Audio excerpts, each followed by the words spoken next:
Buenos días. Me han pedido las hermanas que comparta un tema que me gustó mucho, ¿no? La mirada de Jesús. ¿Cómo era la mirada? ¿Cómo eran los ojos de Jesús? Para dejarnos mirar por Él, ¿no? Solo sabremos cómo es su mirada si recibimos directamente la mirada de sus ojos, la caricia de sus ojos, la bondad de su mirada. A ver, Jesús desde pequeño fue un niño muy sensible, y con los ojos iluminados del corazón aprendió a ver la realidad que le rodeaba, la realidad de su vida sencilla en Nazaret, la realidad de la naturaleza que le encantaba, ¿no? Una naturaleza muy parecida a la nuestra. Galilea era una tierra fértil, llena de cultivos, de vid, de trigo. Nosotros aquí tenemos hortalizas, tenemos verdura, tenemos también frutas. Y Jesús veía a Dios en esa realidad, con una mirada limpia. La primera característica de esa mirada de Jesús es la limpieza, la capacidad penetrante que tenía de mirar en profundidad la vida, las cosas, de mirar a Dios ahí, sucediendo, aconteciendo, ese Dios presente en la realidad. Miraba y veía. Nosotros muchas veces miramos y no profundizamos, no vemos, no penetramos, ¿no? Jesús miraba, veía y veía con los ojos iluminados del corazón. Mirada y corazón van juntos siempre, ¿no? Contemplaba la realidad, esa realidad bajaba y ese corazón se movilizaba a la acción, a la compasión, a la ternura, a la cercanía, a humanizar a otros con sus gestos, con sus actitudes. Vamos a seguir un poquito este itinerario de Jesús, ¿no? Hay un episodio cuando a los 12 años se queda en el templo, todos lo recordamos, ¿verdad? Allí empezó a escuchar con más profundidad la palabra, aquella que exponían los doctores de la ley. Y sintió desde un principio como que su vocación era anunciar la palabra, llevar a otros el mensaje del reino de Dios. Y esta llamada que él sintió desde tan tierna edad lo fue movilizando desde dentro aún más para estar atento a la realidad que lo rodeaba y encontrar y descubrir a Dios en esa realidad. Un niño contemplativo. Hoy nos admiramos como de la agudeza de los niños, y es cierto, ¿no? Pero Jesús desde muy pequeñito tuvo ese don de mirar hacia adentro, ¿no?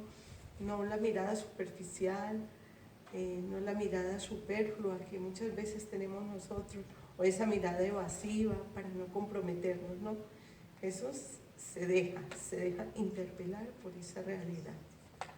Hay una definición del amor de un jesuita oriental, Anthony de Melo, que a mí pues me gusta mucho y significa mucho más en este contexto, ¿no? Él dice: amar es estar atento a la realidad que me rodea, captar esa realidad, mirar esa realidad, para percibirla con claridad y responder delicadamente a esa realidad. Es la realidad que yo miro, contemplo, que yo palpo, que yo toco, esa realidad a la que me acerco, la que me va a interpelar y la que extrae de mí al mismo tiempo toda la bondad, todo lo que yo puedo de bueno hacer en esta vida. Fijémonos qué importante es la mirada. Y al hilo de esta pequeña reflexión, los invito como a pedir esos ojos iluminados del corazón para mirar como Jesús, ¿sí? Bueno, en la sinagoga de su pueblo, en cada aldea, en cada pueblito de aquella Galilea, había una sinagoga. Y allí se reunían los doctores de la ley para ir estudiando la Torá, los libros, la palabra, ¿no? Y Jesús, al hilo de estas reflexiones sobre la palabra, de esta escucha atenta de la palabra, se enardecía, pero luego sentía que dentro de su corazón, que el Dios que él veía, que el Dios que él contemplaba, que el Dios que le movía por dentro era distinto a aquel Dios que se proclamaba en la sinagoga. Él descubrió ante todo y sobre todo, y se vio mirado por un Dios bondadoso, lleno de ternura, por un Dios que fija sus ojos en sus criaturas, que se apasiona. Esas criaturas suyas, nosotros somos imágenes del Padre, imágenes de Dios para Jesús, y Él pudo penetrar en esa realidad honda, y por eso su pasión por humanizar, por mirar. La mirada de Jesús era profundamente atrayente, atraía, convocaba. Una mirada tierna y compasiva que invita a la compasión, al compromiso, a la ternura. Una mirada samaritana, que se acerca. Por eso después puede predicar la palabra con tanta fuerza y con tanta sencillez. Ningún teólogo, por grande que sea su sabiduría, por fuerte que sea su pensamiento, puede transmitir con tanta convicción esa realidad de Dios que Jesús veía, contemplaba y comunicaba con su vida y con su palabra, ¿no? ¿Y de qué hablaba Jesús? Jesús hablaba de cosas sumamente sencillas.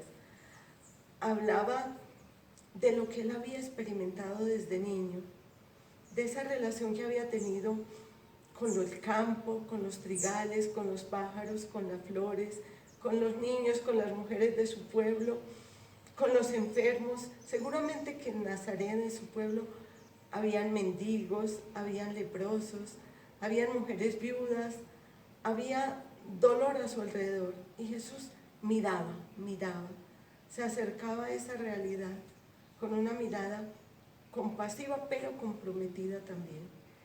Recordemos, mirada de nuestros ojos, de nuestros sentidos interiores, mirada del corazón, mirada que escucha también, que abre el oído, y una mirada que invita, que moviliza a la compasión y a la ternura, a hacer algo por los demás, a transformar esa realidad que nos rodea. Nosotros hoy somos esa mirada de Jesús sobre el mundo, sobre las cosas, sobre el hombre. Por eso la necesidad que tenemos de escuchar la palabra. Esa palabra despierta los sentidos interiores que tenemos, ¿no? Ojos, oídos, tacto, gusto y cercanía, ¿no? Bueno, cuando Jesús empezó a percibir que su Padre era distinto a ese Dios que en la sinagoga se proclamaba y que sus palabras enardecían el corazón de los otros, empezó a mirar a los ojos, directamente, y también a convocar, ¿no? Recordemos que las llamadas vocacionales en el Evangelio parten todas de una mirada, ¿no? Los miró y los llamó.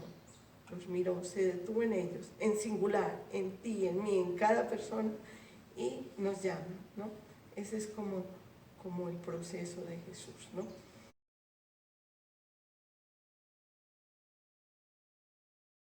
Penetrante, compasiva, misericordiosa, capaz de recrear, capaz de mirar el mundo desde otra perspectiva, capaz de dejarse conmover por esta naturaleza nuestra, bella, hermosa, este paraíso en el que Dios nos puso al darnos la vida, y un paraíso que desafortunadamente estamos estropeando, y que hoy la naturaleza sabiamente nos ha hecho detener, cuidar el medio ambiente, cuidar la ecología, cuidar lo que tenemos en nuestro entorno. No pensemos en grandes hazañas, aunque las grandes hazañas por el planeta, por el ser humano, por el otro, se gestan desde lo pequeño. Nuestro compromiso es no descuidar lo inmediato, y tener la mirada fija en ese horizonte, en ese más allá, en esa utopía que te invita a caminar, pero sin descuidar esa mirada cercana, ¿no? No puedes decir, bueno, es que yo voy a hacer por los otros, y descuido, dejo de mirar compasivamente mi familia, mis amigos, mi grupo, los descartados, los que están al márgenes, y nosotros muchas veces evadimos la mirada, volvemos el rostro, ¿no? Porque si miramos, surge el compromiso. Continuamos. En la medida en que Jesús iba percibiendo la realidad con su mirada así aguda, penetrante, contemplativa, sintió cada vez más necesidad de soledad, de retirarse. Las noches en el monte, los ratos prolongados en el campo, hacían que lo que él había contemplado a través de sus ojos penetrara más y más a la luz del Padre para poder responder a esa realidad. Fíjense la necesidad que tenemos de unir mirada, percepción de la realidad, diálogo con Dios, contemplación, intimidad. Porque las respuestas a esa realidad interpelante de los otros, de la vida, de la naturaleza, del dolor, son respuestas que recibimos de Jesús a través de la oración y del discernimiento. Es un punto importante, ¿no? El hombre contemplativo, el hombre que mira la realidad profundamente, necesita de la contemplación, necesita de la soledad, necesita del silencio, para dejar que la palabra madure, que las respuestas fluyan como un manantial de vida y de compromiso. Desde esta mirada humana, desde nuestros ojos, esa profundidad, ¿no? Y esa necesidad. Bueno, y por eso Jesús empieza a traducir en parábolas todo este lenguaje de Dios, ¿no? Ve una oveja herida, recogida por el pastor, la que se le había perdido, la pone sobre sus hombros y dice, así es mi Padre, como ese pastor que ha venido a buscar y a salvar lo que estaba al borde del camino, lo que estaba perdido. Desde la autoridad que le da el haber compartido la vida con los últimos, con los más vulnerables, empieza a decir, el reino de mi Padre es como una mujer llena de regocijo, que al encontrar la monedita estalla de alegría y comunica su alegría a todos, la alegría del perdón, la alegría de la misericordia, porque el Padre ha encontrado la ovejita, ¿no? Quiero volver a insistir, ¿no? Todo parte de la mirada, esa mirada comprometida de Jesús. Cuando Jesús se lanzó ya a la vida pública, totalmente volcado en esa vida pública, sintió pues esa necesidad de comunicar esa buena nueva de Dios. Empezó a hablar tal como había percibido a Dios. No necesitó de irse nuevamente a estudiar en la sinagoga, no necesitó de grandes enseñanzas, sino que simplemente transmitía lo que había vivido, sentido, gustado de Dios. Por eso nuestra espiritualidad, que es la de ustedes, la mía, la de ustedes, la de los jóvenes de Macrey, la de los niños, la de los adultos, es la misma, ¿no? Es una mirada contemplativa y comprometida y muy cercana a la realidad, cercanísima a la realidad, ¿no? Y tenemos que llegar a la gente con un lenguaje sencillo, ¿no? Que brota como en Jesús de la contemplación, ¿no? La percepción de la realidad y la contemplación de la palabra, desde esa soledad y silencio, ¿no? Esa palabra de Dios.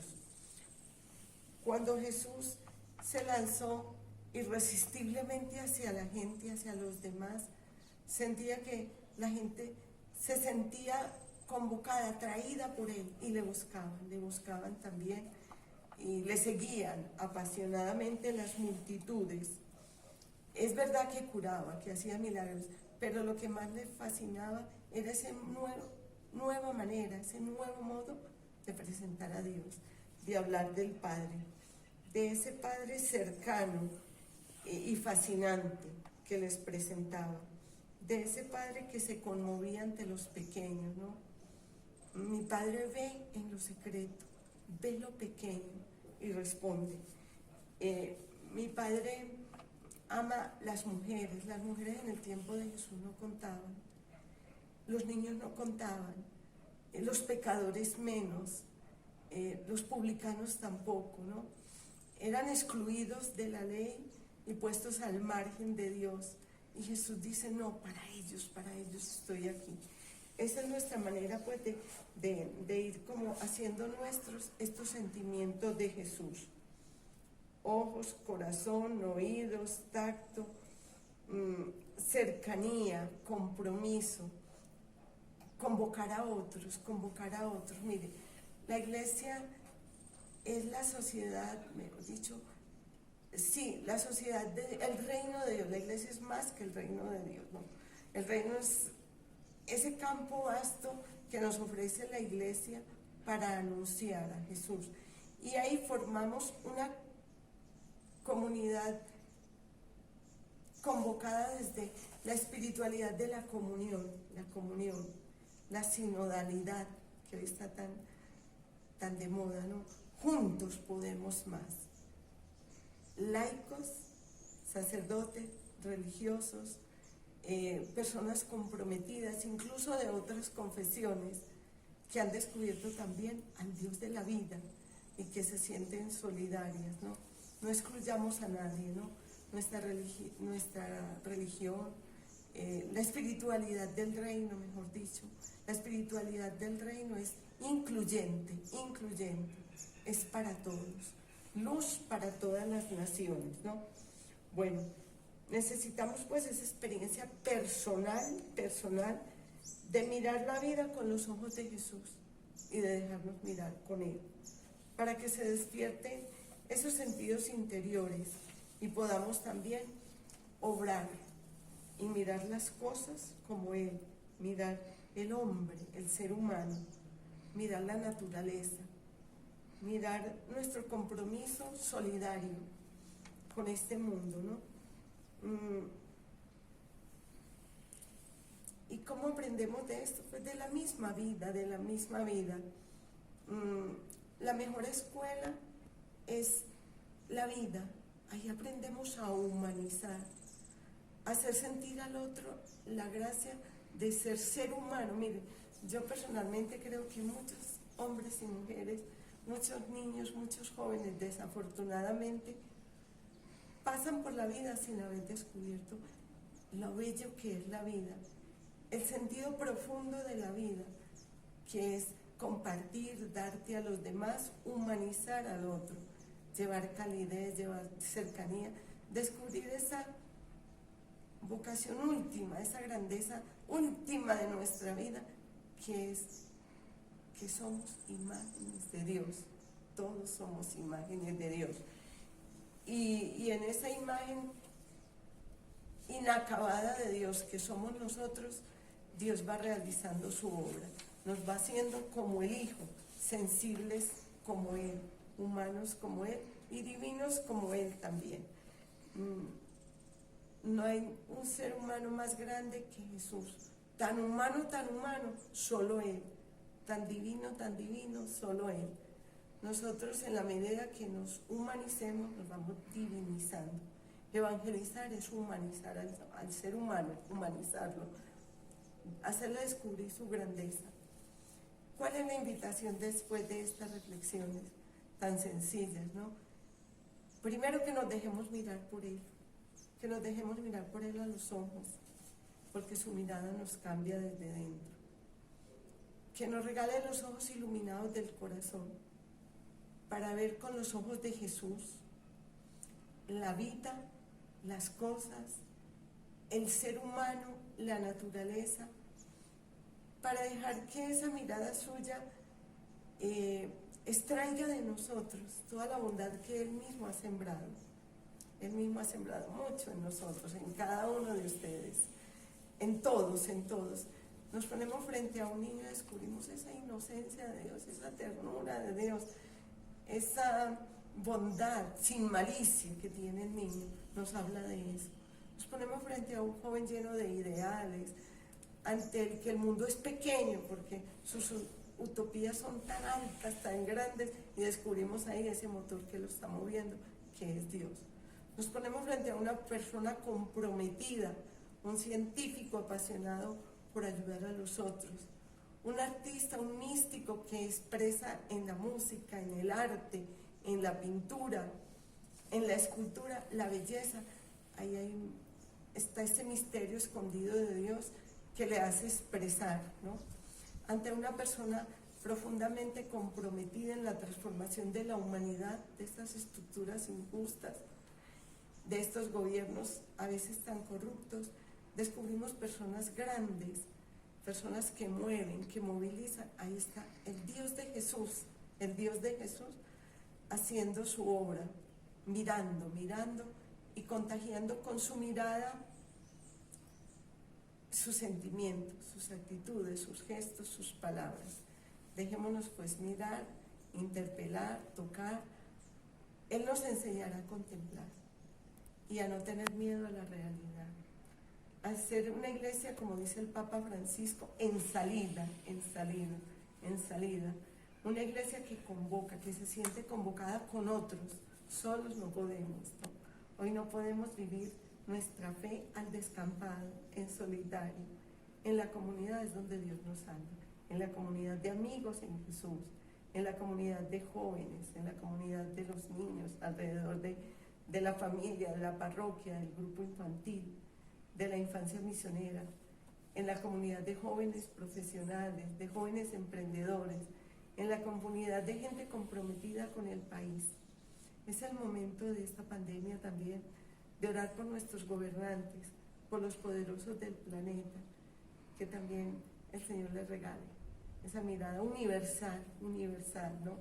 Porque es la humanidad la que nos necesita, es el mundo roto, complejo, diverso, el que nos llama.